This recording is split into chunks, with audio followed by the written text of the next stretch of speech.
것은 마치 다이아몬드 원석을 가지고 이제 우리에게 주어진 많은 날들이 있는데 그것이 원석으로 끝날 것이냐 아니면 잘 가공해서 다이아몬드로 빛을 낼 것이냐 그것을 결정하는 많은 시간들이 우리에게 주어졌습니다. 아무쪼록 여러분에게 주어진 모든 것들이 다이아몬드처럼 빛나는 한 해가 되시기를 주의 이름으로 축원드립니다. 오늘 우리에게 주시는 말씀 사도 바울이 빌립보 교인들에게 향해 주신 말씀은 우리에게 큰 도전을 주는 말씀인데 오늘 본문 말씀을 다시 한번 읽어보면 형제들아 나는 아직 내가 잡은 줄로 여기지 아니하고 오직 지금까지 한 일 즉 뒤에 있는 것을 잊어버리고 앞에 있는 것을 잡으려고 표대를 향하여 그리스도 예수 안에서 하나님이 위에서 부르신 부름의 상을 위하여 쫓아가노라. 세계적인 유명한 화가였던 레오나르도 다빈치가 이런 말을 남겼습니다. 쇠는 쓰지 않으면 녹이 슬고 물은 고이면 본래의 깨끗함을 상실하고 썩어버리고 만다 그랬어요. 마찬가지로 우리의 삶의 테마는 우리의 마음의 활기를 앗아갑니다. 의미 있는 말입니다. 우리는 새해를 맞이하여 분명한 목표를 세우고 그 목표를 향해서 힘차게 앞으로 나아가야 됩니다. 성경에 보면 목표를 세우고 나아가는 장면이 나오는데 누가복음 9장 51절에 보면 예수께서 승천하실 기약이 처감에 예루살렘을 향하여 올라가기로 굳게 결심하고 라는 말씀이 있습니다. 예수님은 한 가지 목표를 바라보셨어요. 예수님과 그가 세우신 목표 사이에는 죽음이라는 장벽이 있었습니다. 그러나 예수님은 결코 흔들리지 않으셨어요. 예수님께서는 이런 뚜렷한 목표가 있었기 때문에 겟세마네 동산을 지나 갈릴리 산언도까지 나아갈 수 있는 능력을 받은 것입니다. 구약성경 느헤미야 6장 3절에 보면 이스라엘 백성들이 바벨론 포로 생활을 마치고 돌아와서 허물어진 성벽을 세우는 역사를 이룹니다. 6장 3절에 보면 내가 이제 큰 역사를 하니 내려가지 못하겠노라. 그런 말씀이 나와요. 하나님의 사람 느헤미야는 예루살렘의 성벽이 무너졌는데 이를 재건하는 임무를 받았습니다. 그런데 백성들은 협력은 하지 아니하고 빈정대기만 하는 거예요. 이처럼 느헤미야 앞에는 여러 가지 장애가 가로막혀 있었습니다. 4번씩이나 느헤미야에게 성벽 재건한 일을 중단하라는 그런 말이 들려옵니다. 그러나 하나님의 지신 것을 믿는 뚜렷한 목표가 느헤미야에게 있었어요. 그렇기 때문에 성벽 재건을 단념하지 아니하고 계속하는 거예요. 우리가 잘 아는 오순절 성령의 충만을 받은 사도 베드로는 백성들 향해서 담대하게 증거합니다. 너희가 이 패역한 세대에서 구원을 받으라. 이 패역한이란 말은 어느 곳으로 향하지 않는다 그런 말입니다. 다시 말하면 가기는 가는데 그 가는 방향과 목표가 없다는 말이에요. 그러니까 의미가 없는 존재라는 것을 말합니다. 사랑하는 성도 여러분, 우리의 인생은 세상이란 넓은 바다를 항해하는 것과 같습니다. 우리는 미래를 향해서 나아가고 있는 거예요. 그 무엇을 향하여서 추구해 가고 있습니다. 그것에 목표가 없이 가고 있다면 그것은 패역하는 것입니다. 방향이 없기 때문입니다. 그런 사람은 찾기는 찾아도 찾지 못하고 하기는 해도 이루지 못하는 거예요. 시냇물이나 강물은 흘러가는데 그 목표가 있습니다. 시냇물을 흘러서 강물이 되고 이제 우리는 그 강물을 흘러서 바다로 들어가는데 시냇물이 흐르지 못하면 그것은 늪이 되고 마는 거예요. 마찬가지로 우리의 삶이 그 목적을 잃어버리고 방황하게 되면 그 몰이 고여서 썩게 되는 것처럼 우리의 삶이 자연히 부패하기 마련입니다. 꿈이 없는 백성들은 방황할 수밖에 없어요. 우리의 삶이 목표를 분명히 세우고 그 목표를 향해서 나아가는 항해자의 여정이 되지 못하면 우리에게는 이 생에도 아무런 의미가 없고 한낱 괴로운 짐에 불과할 것입니다. 그러므로 사랑하는 성도 여러분, 우리는 항해자의 생활 자세로 꾸준히 확실한 목표를 향해서 나가야 되는 거예요. 사도 바울은 뒤의 것은 잊어버리고 앞에 있는 것을 잡으려고 표대를 향해서 앞으로 나간다, 그렇게 말했습니다.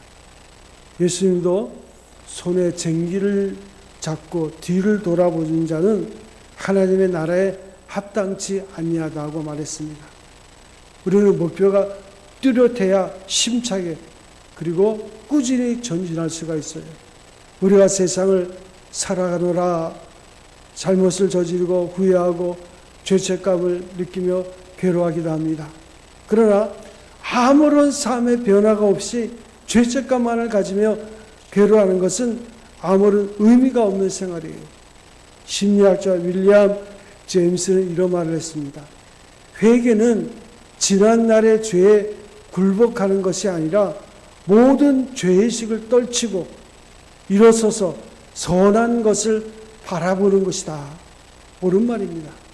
회개는 후회하고 슬퍼하는 것만 아니라 삶의 방향을 바꾸는 것을 의미하는 거예요. 우리가 무근해를 지내보내고 새 첫 주일을 맞이했습니다. 우리의 앞날은 후회가 아닌 새 결단의 토대 위에 세워져야 합니다. 잃어버린 세월의 일기를 보면서 얼룩진 과거에 때문에 눈물만 흘리고 가슴 아파할 것이 아니라 이제는 과감히 생의 한 페이지를 넘기고 활짝 웃으면서 새해를 맞이하는 여러분 되시기 바랍니다. 우리 앞에는 우리를 기다리는 하얀 백지가 있는 거예요. 뒤의 것은 잊어버리고 앞의 것을 잡으려고 쫓아가는 거예요. 결국은 시간 싸움입니다. 우리에게 주어진 시간을 어떻게 쓰느냐? 사실 우리는 하루하루 살아갑니다. 우리는 아직 삶의 목표에 도달하지 못했어요. 어떤 이가 말한 대로 인생이란 성취가 아니라 추구하는 것이라 그랬어요. 우리는 앞에 있는 것을 잡으려고 매일매일 쫓아가고 있습니다. 이것이 우리 크리스찬의 생활이에요. 추구하는 그 말은 목표와 병행합니다. 목표가 없이 추구하는 것이 있다면 그것은 방향이 없는 것이에요. 사랑하는 성도 여러분, 우리 각 사람에게 놀라운 가능성이 있습니다. 문제는 우리가 이것을 믿고 각 사람에게 주어진 가능성을 꾸준히 개발해 나가는 거예요. 요즘 대학 진학 때문에 수고가 많은 가정들이 있습니다. 우리 교회 아이들 보니까 그 콜리기인데 벌써 고등학교 2학년, 3학년 된 아이들이 있더라고요. 그런데 아직도 많은 가정에서 오해를 하고 있습니다. 자녀가 대학에만 들어가면 되는 것처럼 생각해요. 그러나 사람이 살아가는 데는 꼭 그렇지만은 않습니다. 우리가 잘 아는 대로 미국의 유명한 하버드 대학이 있어요. 많은 수재들이 그 대학교를 졸업하고 사회에서 활동을 하고 있는데 대학에서 장학금을 받으면서 공부한 머리가 아주 우수한 학생들, 그러니까 1등에서 15등까지 졸업한 사람들을 조사했는데 졸업 후에 20년 될 때까지 사회생활에 사회에 아무런 기여도 못한 사람이 절반이 넘는다는 통계가 나왔어요. 이것은 무엇을 말합니까? 머리가 좋다고 지능 지수가 높다고 우수한 대학을 졸업했다고 해서 인생에 성공하고 사회에 기여하는 것은 절대로 아닙니다. 머리가 얼마나 좋으냐 하는 것보다도 인생에 대해서 얼마나 열정을 가지고 사느냐, 이게 훨씬 더 중요합니다. 머리도 물론 중요합니다. 그러나 인생이라는 건 긴 마라톤에서 최후의 성패를 잡는 것은 지능이 아니라 열정이에요. 요새 말로 IQ보다 EQ가 더 중요한 거예요. 열정은 생명의 연소작용입니다. 내 생명의 불꽃이 뜨겁게 타는 거예요. 촛불은 타야 빛이 나고 뜨거워집니다. 촛불이 타지 않으면 빛도 열도 바라지 않아요. 우리는 보람되는 일을 위해서 앞에 있는 것을 잡으려고 우리의 생명을 촛불처럼 태워야 되는 거예요. 전에 제가 동아고등학교 교무로 있을 때 그 교장 선생님이 이제 은퇴를 얼마 안 남았는데 여자분이에요. 근데 저한테 그러더라고요. 은퇴해서 제가 어디 갈 것 같아요? 그런 말을 하더라고요. 되게 은퇴 나이면 60이 넘는 그런 나이인데 그분이 좀 재산이 있어요. 걔 남편이랑 같이 그 외국 오지 국가에 가서 봉사인을 하겠다는 거예요. 자기가 할 수 있는 것은 그 어려운 아이들에게 돌보는 그 일을 하고 있다. 그게 자기의 평생 소원이었는데 이제 교장 직분을 맡기고 나니까 일을 할 수 있는 기회가 주어졌다고 그렇게 기뻐하더라고요. 우리가 생각하면 좀 쉬웠으면 좋겠는데 열정을 가지고 살아가는 사람과 열정이 없이 살아가는 사람을 비교해 보세요.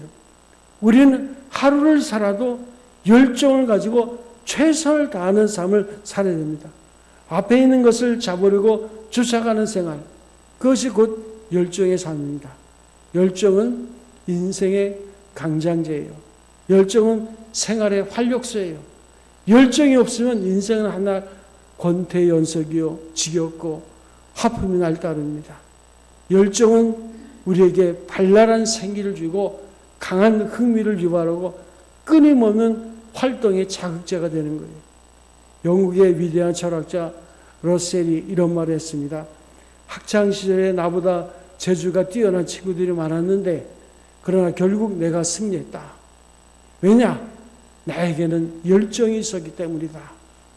정말 귀한 말입니다. 인생의 승리자가 되는 비결이 무엇이라 생각합니까? 열정이에요. 열정 없는 사람은 절대로 승리자가 될 수 없어요. 인생의 모든 위대한 것은 열정의 선물입니다.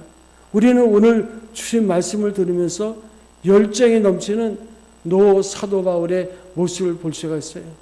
내가 이미 얻었다함도 아니요 온전히 이루었다함도 아니라 오직 내가 그리스도 예수께 잡혀된 그것을 잡으려고 쫓아가노라.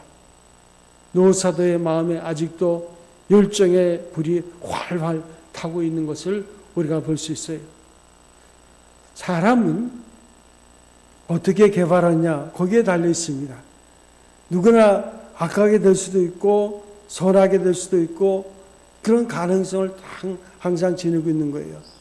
위대한 성자에도 가장 사악한 사람이 될 수 있는 가능성이 내재되고 있습니다. 마찬가지로 극악무도한 사람에도 가장 거룩한 사람이 될 수 있는 그런 잠재성이 있는 거예요. 그러니까 사람은 천사도 될 수 있고 악마도 될 수 있어요. 우리 몸에 지니고 있는 모든 재능은 선과 악의 양면으로 쓰여질 수가 있는 거예요. 물론 사람이 어떤 환경에서 태어나냐 하는 것도 중요합니다. 그러나 좋은 환경에서 태어나기를 사람들은 다 바라죠. 그러나 그것은 선택의 자유가 있는 것이 아닙니다. 따라서 우리가 출생한 환경에 구속되는 것은 아닙니다. 구유에 태어난 아기가 세상의 구주가 된 것을 우리가 압니다. 죽음한 톰 라우즈에서 태어난 아브라함 링컨은 미국의 가장 존경받는 대통령이 됐어요. 우리의 역사를 보면 자신이 비참한 출생 환경을 딛고 일어난 위인들이 얼마나 많은지 몰라요. 문제는 우리의 삶의 자세예요. 어느 학교를 다녔느냐, 어느 직장을 택하느냐, 그렇게 중요한 것이 아닙니다. 자신의 방향을, 장래를 어떤 방향으로 결정하느냐, 거기에 따라서 인생의 성패가 좌우되는 거예요. 앞에 있는 것을 잡으려고 쫓아가는 사람은 꿈을 가져야 됩니다. 그런데 바른 꿈을 가져야 돼요. 여러분은 이 사람 아십니까? 이 사람은 어느 조용한 시골 동네에서 태어났습니다. 가정이 너무 가난하기 때문에 어려서 정식 교육을 받을 만한 기회가 그에겐 별로 없었어요. 그는 어린 시절에 목사가 되는 꿈을 가지고 있었습니다. 그래서 자기 혼자 있을 때는 의자에 올라가서 목사처럼 설교하는 흉내를 내곤 했습니다. 그는 노래에도 천부적인 재질이 있었어요. 음악 공부를 전혀 하지 않았는데도 합창단원이 되었습니다. 청년 시절에는 열심히 교회 다녔어요. 그는 머리가 비상해서 10살이 넘어 학교에 갔는데 모든 과목을 수를 받았습니다. 그는 14살 때 아버지를 여였습니다. 그의 조국이 선전포고를 하고 전쟁을 시작할 때 그는 군에 지원해서 혁혁한 공을 세우고 훈장도 많이 받았습니다. 그가 군에 복무할 때 참호 속에 강아지 한 마리가 들어왔어요. 그는 강아지와 가까워지면서 먹이를 나눠 먹고 같이 지냈는데 어느 날 누군가 그 강아지를 훔쳐갔어요. 그는 아끼던 강아지를 잃고 너무 섭섭해서 며칠 동안을 정신없이 지냈어요. 그는 이렇게 인정이 많은 사람이었어요. 그는 아이들을 좋아해서 자기 말 아이들에게 예쁜 열을 만들어주곤 했습니다. 어느 날 어린 아이가 의자 모서리에 머리를 부딪히고 아파서 오니까 그는 어린 아이처럼 자기도 의자 모서리에 머리를 부딪혀 아픔을 같이 하고 아이를 대신해서 아이를 아프게 한 그 의자를 때려줄 정도로 여린 마음을 가진 사람이었어요. 29살 때 군에서 제대했지만 나라를 위해서 계속 일하고 싶었습니다. 그는 도대체 자기 개인의 영화로는 생각하지도 않은 사람이었어요. 오로지 다른 사람을 도우며 그들을 위해서 자기가 할 수 있는 일이 무엇인가 하는 것만 생각했어요. 34살 때 자기 어머니에 대해서 훌륭하고 아름다운 시를 지어서 사람들에게 어머니를 사랑하는 사랑하라고 권면할 정도의 아주 착한 젊은이였습니다. 그런데 여러분, 이 사람이 누구라고 짐작해 가십니까? 여러분들이 만약 그의 이름을 들으면 아마 여러분 놀랄 것입니다. 그 사람이 바로 독일의 아돌프 히틀러입니다. 그 사람이 나중에 어떻게 돼서 이렇게 인류 역사상 가장 잔인하고 악마적인 사람이 되어버렸어요. 사람들을 그렇게 극진히 사랑하던 그가 수백만의 사람을 무참하게 죽이고 전대미문의 순환을 강요한 사람이 되었던 거예요. 사랑하는 여러분, 앞에 있는 것을 잡으려고 쫓아가는 사람은 꿈을 가져야 되는데 바른 꿈을 가져야 됩니다. 우리의 꿈은 자동차보다 중요해요. 자동차는 얼마 안 있으면 낡아집니다. 그러나 우리의 꿈은 유효 기간이 없습니다. 꿈이 있는 동안 우리는 지칠 줄을 모르는 거예요. 꿈이 있는 사람은 보람이 있고 의욕이 넘칩니다. 어떤 어려움도 참을 수 있어요. 꿈이 있는 한 우리 삶에는 보람이 있습니다. 우리가 이룰 수 있다고 믿을 때 놀라운 것을 성취할 수가 있어요. 해보지도 않고 포기하는 것은 실패입니다. 그러므로 앞에 있는 것을 잡으려면 우리가 구해야 하는데 무엇을 구합니까? 우리가 진정으로 원하는 것이 무엇인지 바로 정해야 돼요. 하나님께서는 우리에게 상상력이라고 하는 대단한 것을 주셨어요. 그래서 이것이 내게 좋은 것인지 혹은 남에게 해가 되는 것이 아닌지, 그리고 지금 내가 그것을 성취할 마음의 자세가 되어 있는지, 더구나 그것이 하나님의 뜻에 합당한 것인지 생각하고 우리가 기도해 봐야 됩니다. 그리고 여기에 대해서 긍정적이고 확실한 대답이 나오면 이것을 붙들고 하나님께 나가야 됩니다. 절대로 망설이지 마세요. 하나님은 우리에게 주시기 위해서 준비하고 계십니다. 소망을 가지고 기도하세요. 긍정적인 자세로 기도하세요. 그것은 반드시 실현한 날이 올 것을 내다보면서 기도하세요.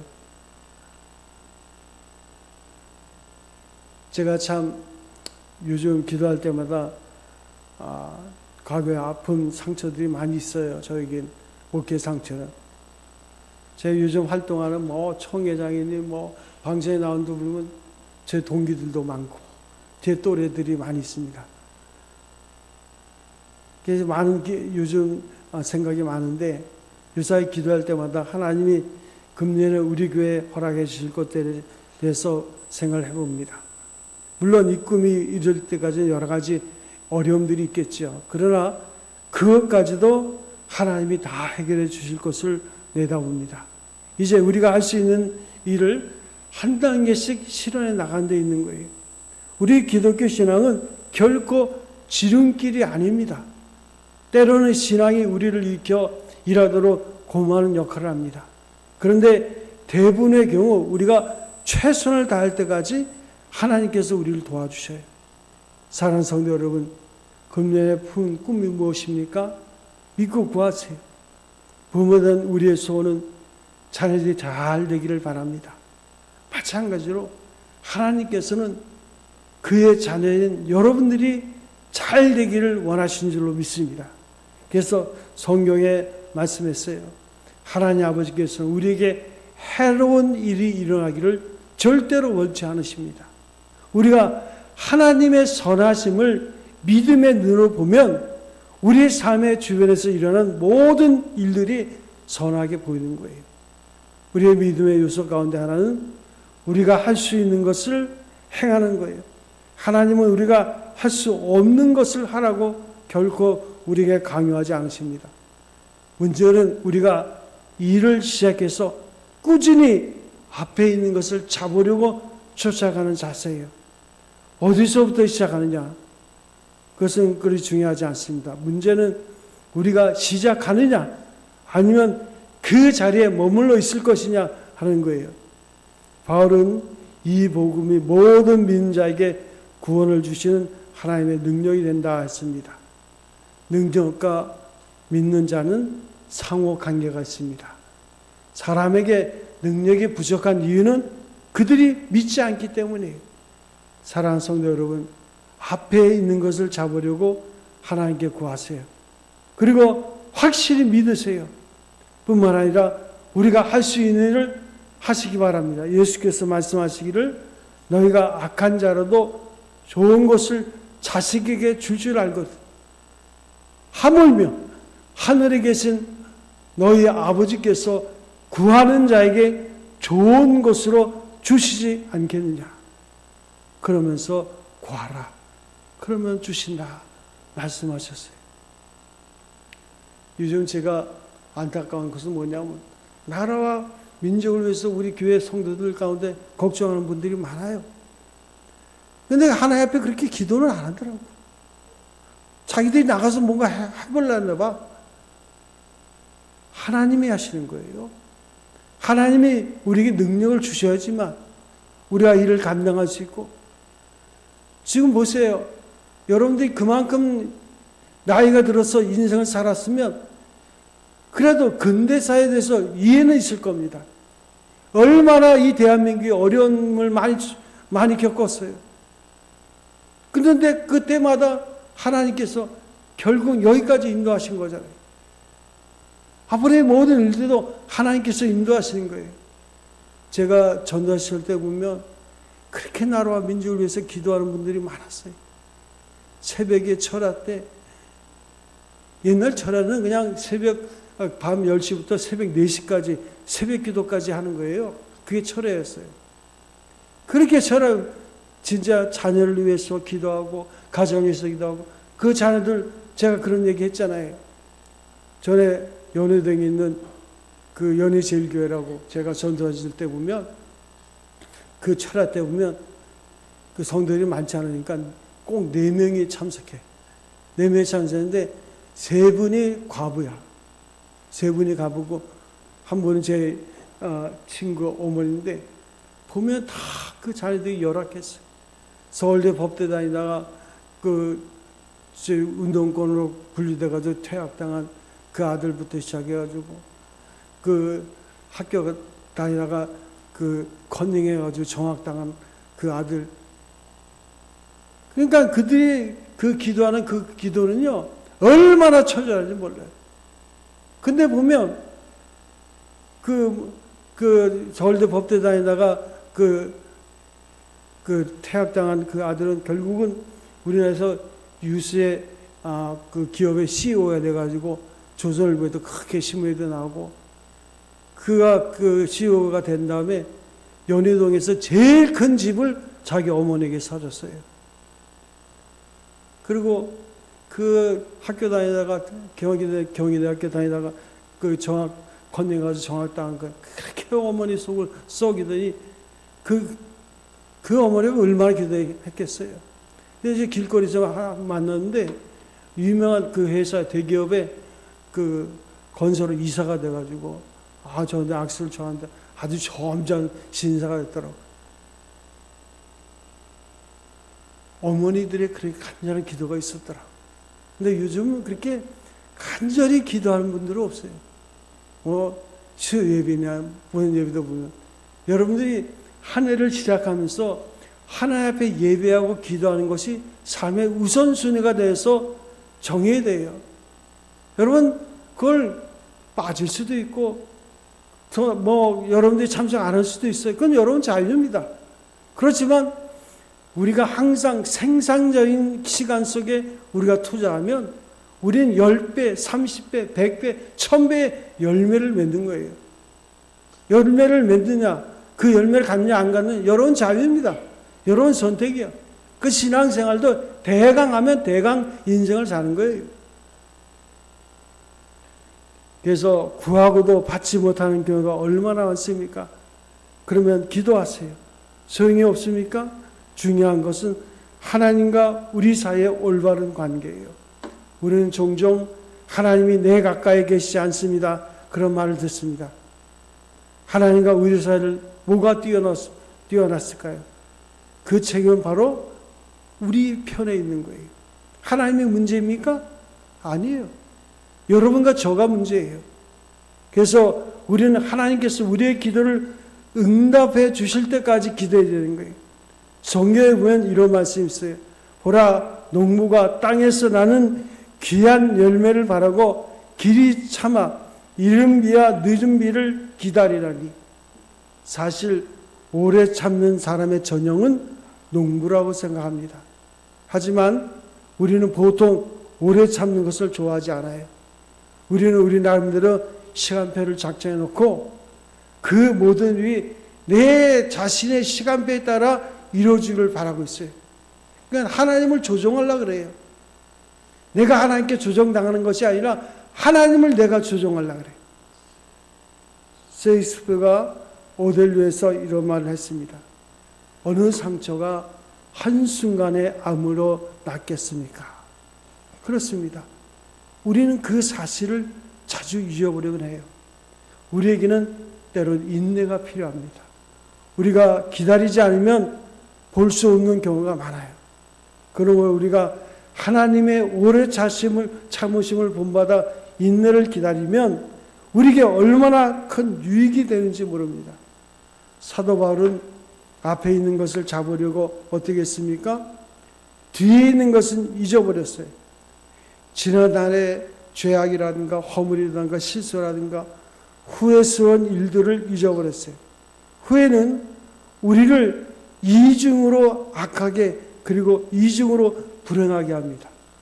과거는 우리의 삶의 이정표였죠. 앞날을 제시하는 방향표는 되지 못합니다. 우리는 매일 뒤의 것은 잊어버려야 되는데 지나간 과거는 우리의 마음을 흐리게 하는 거예요. 우리를 왜소하게 만드는 분노나 적개심 같은 것은 모두 다 없애버리세요. 지난날의 성공도 잊어버리세요. 교만해지기 쉽습니다. 지난날의 실패도 잊어버리세요. 잘못하면 열등의식에 우리가 사로잡히게 됩니다. 다만 앞에 있는 것을 잡으려고 적극적으로 목표를 향해서 쫓아가야 돼요. 쫓아가는 사람은 뒤를 돌아보거나 주변을 살필 그런 여가가 없습니다. 오직 목표에만 집중합니다. 우리는 오직 앞만 향해서 전진해야 돼요. 가끔 우리가 분명히 소유하고 있는 날은 오늘뿐이에요. 내일이 있다고 생각합니까? 아닙니다. 오늘뿐입니다. 지나간 과거는 아무 소용이 없어요. 그래서 결국은 우리가 새해를 시작한다는 것은 엄청나게 큰 원석을 하나님이 우리에게 주신 거예요. 그걸 잘 깎아서 다이아몬드가 될 수도 있고, 아무것도 안 함으로 그냥 원석으로 가치 없이 인생을 보낼 수 있는 거예요. 그러므로 우리는 지금 여기서 삶을 살아야 돼요. 우리가 살고 있는 지금을 성실한 자세로 임한다면 엄청난 능력을 얻어서 우리의 삶을 승리로 이끌 수가 있는 거예요. 리더십에서 가장 중요한 것은 오늘입니다. 오늘 우리가 지난 날을 돌이켜볼 때 하나님께서 지금 여기까지 인도해 주시고 이 새해를 맞게 된 것을 생각할 때 감격을 금할 수 없습니다. 그리고 우리는 미래를 내다보며 하나님의 충만하신 능력의 힘이 되어 앞에 있는 것을 잡으려고 쫓아가는 그 같은 삶이 되어야 돼요. 쫓아가는 사람은 뒤를 돌아다볼 시간이 없어요. 옆에 있는 것을 보려고 두리번거릴 그럴 필요도 없습니다. 뒤에 있는 것은 잊어버리고 앞을 향해서 힘차게 달려가는 한 해가 되어야 됩니다. 사랑하는 성도 여러분, 2025년도 한 해 하나님께서 여러분을 위해서 주신 한 해인 줄로 믿습니다. 그렇다면 여러분들이 어떠한 태도로 인생을 살 것이냐, 그 여러분 자유예요. 잘 선택하세요. 그리고 주를 바라보세요. 그래서 2025년도 한 해 마무리할 때 하나님의 은혜에 감사하고 믿음으로 승리함을 하나님께 찬양하는 성도 여러분 되시기를 주님의 이름으로 축원드립니다. 기도하겠습니다.